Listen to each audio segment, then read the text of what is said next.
Okay, thanks, yo, ciao. 3 health books, particularly on brain health. I'm sure you'd be interested in learning about it. Like insulin sensitivity is pretty much like the major driver of your brain not functioning well. No sweater.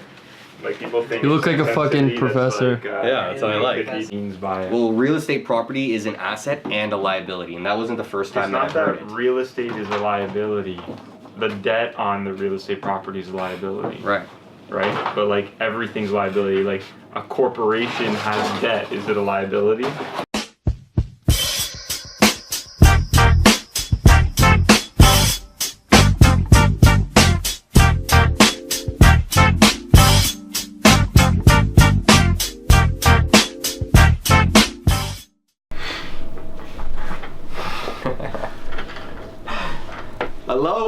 Hello, and welcome to this week's episode of What They Did Not Teach You in School. Good morning. With Sal Longo and yours truly. So today we're going to be talking with me and Sal, getting a little bit of a candid conversation going on like what is the biggest mistakes that we see as financial advisors over the last 5 years of working in the industry. The first big one that we see is that people dodge money making responsibilities in general. What we mean by that is people will put off certain things. They wait to make their RSP contributions till the last day. They wait to submit their taxes on the last day. That will that they were supposed to do, they never get around to it. They know that they should be investing their money, but they put it off. They know that they should be setting up a savings plan, but they put it off. What are some other things that people do in order to dodge those money-making mistakes or responsibilities? It's like exactly what you said. People know they have to take action. They just don't, for whatever reason. They don't make it a priority, right? So, in pretty much every blog that we write, it's like the first thing that you should do is start, because every single day that you put off, especially investing, the compound effect doesn't work towards your benefit. People put off things until it's either too late or they need to pay now more money in order to get the same result if they just started earlier. In finance, just like a lot of things in life, it doesn't really pay to be unorganized or doing things last minute. Little habits, productive habits, go a long way.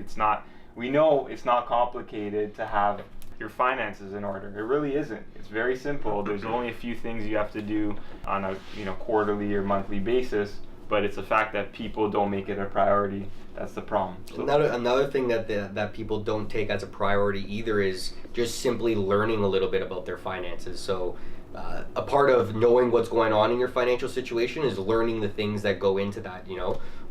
How do you do your taxes? How does taxes work? How does investing work? Am I taking advantage of the compound effect? Am I taking advantage of all the tax breaks that I can possibly get in my situation? Exactly. And people put that off, and they either lose out on those opportunities, or like I said, they wait till it's too late. And a lot of the time, it's about not hiring the right professionals, and we'll get into that, right?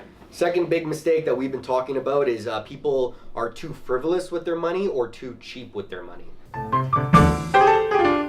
And we'll start off by talking about being too frivolous with your money. It's a mindset. I think we talked about in other episodes. It's when you have money or you have a paycheck, people go, oh, it's Thursday or it's Friday, I have my paycheck. Yay, that's great. That means I could spend it all.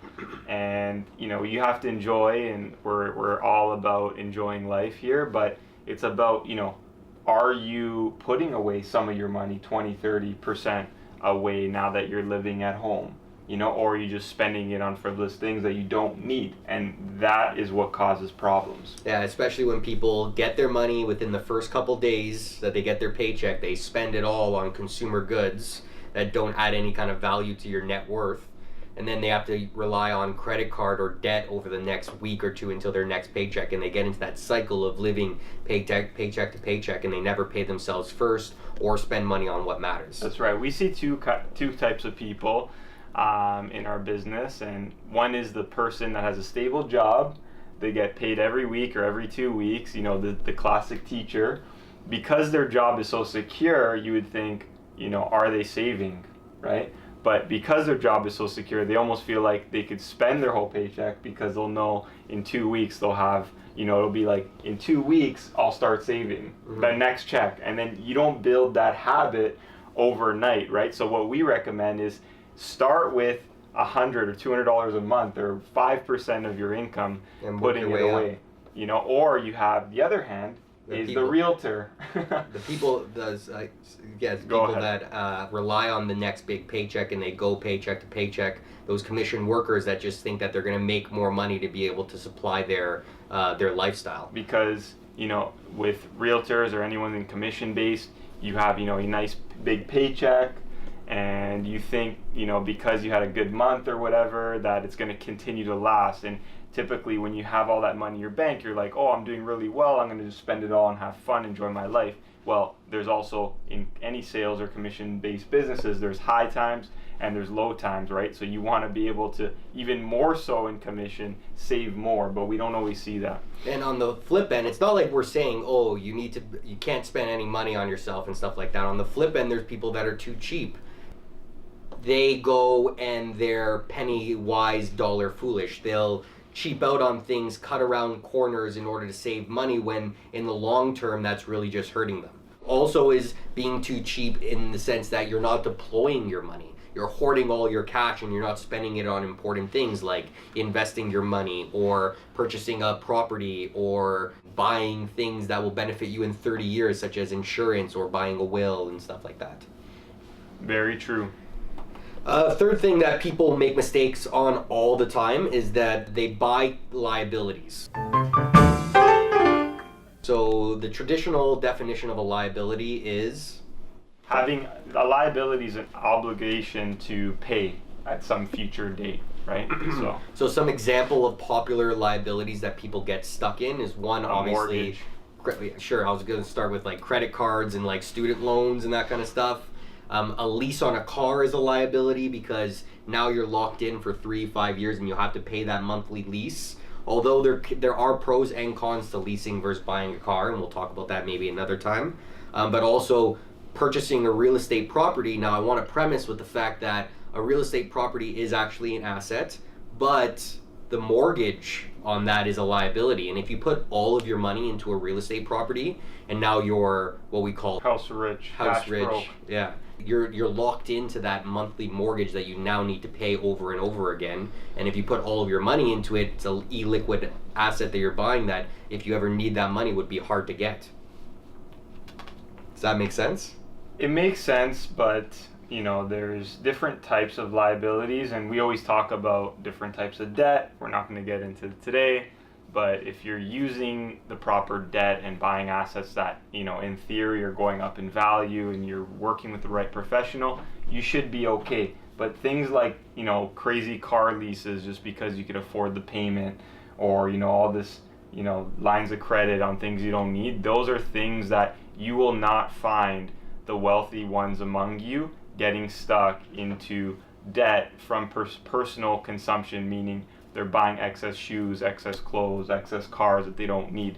Typically, the wealthy will use debt and invest it. Correct. And the last thing that we wanted to talk about is people trust bad advice, or they take bad advice. Now, that is a whole conversation that we can talk about, but there's a lot of good advice out there and there's bad advice out there. We see from our own clients, Anthony, I can't do this because my dad or mom or cousin or uncle or family member told me that that's a bad idea.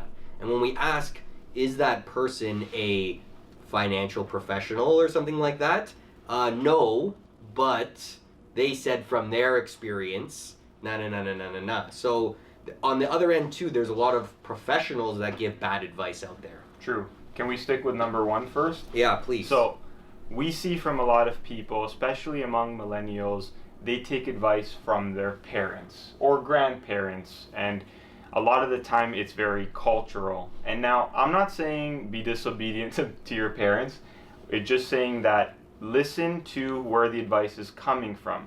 Is your parents, are your parents in a great financial position? Maybe you should listen to them. If they're not, maybe hesitate a little bit. But there's a lot of books out there that you can learn from the best. And I'm going to just bring up, because we're Italian, the Italian culture. And for the Italians among us, Italians, a lot of people do well in business and things like that, but typically our grandparents' generations, they've seen depressions in Italy. And that mindset spills over to today. So I know my grandfather, that was a successful business person, had a construction company, would never, ever invest in the equities and bond market. He goes, those people, they have, you probably hear of like put money in your mattress or, you know, keep money in cash. You see these Europeans and Italian, my grandfather included, they go to the bank, they buy a GIC. And I go, no, grandfather, you know, how much are you getting from the bank? And he goes, oh, you know, interest rates are low. I'm getting about 1.25%. I go, you know, inflation's 2%. You're losing money, right? And you gotta think, where is this mindset coming from? It comes from that scarcity war, mindset. yeah, exactly. That war, depression era kind of, you got to save money and banks are unreliable, so you want to put it under your mattress. Exactly. Right? And then our parents come from a generation where it was a great economical boom. The majority of our parents' generation made their money, if they made money, through real estate. So they're a little bit biased to only buy real estate, and for a good reason. They made their fortune from real estate, and usually a lot of them have examples of bad financial advisors that either screwed them during the 80s or 90s, or made bad investments, or didn't care very much about them or their needs and whatnot, so they gave them bad advice. Yeah. So when finding someone that you do want to take advice from, make sure, one, they're wealthy and they're talking from an experience of something that worked from them, or two, when you're dealing with a professional, make sure you trust that professional, they're knowledgeable, and they care about you first. Yeah. Don't take bad advice. Yeah, especially, you know, I don't want to knock the banks, but be wary when you go into certain retail banks and there's the financial advisor, financial service rep there. You know, they might not have the most expertise, right? Try to find someone that has, you know, some financial designations behind them, or been in the business for a while. Been in the business, you know, experience, and someone you can trust that they're not just there to make a buck off you, and that's for you to judge. So the 5 biggest mistakes that people make: they dodge or put off making money moves. They are being too frivolous or too cheap with their money. They buy bad liabilities, and they trust in bad advice. Until next time, Sal and Anthony, what they did not teach you in school. See you next Wednesday. See you guys.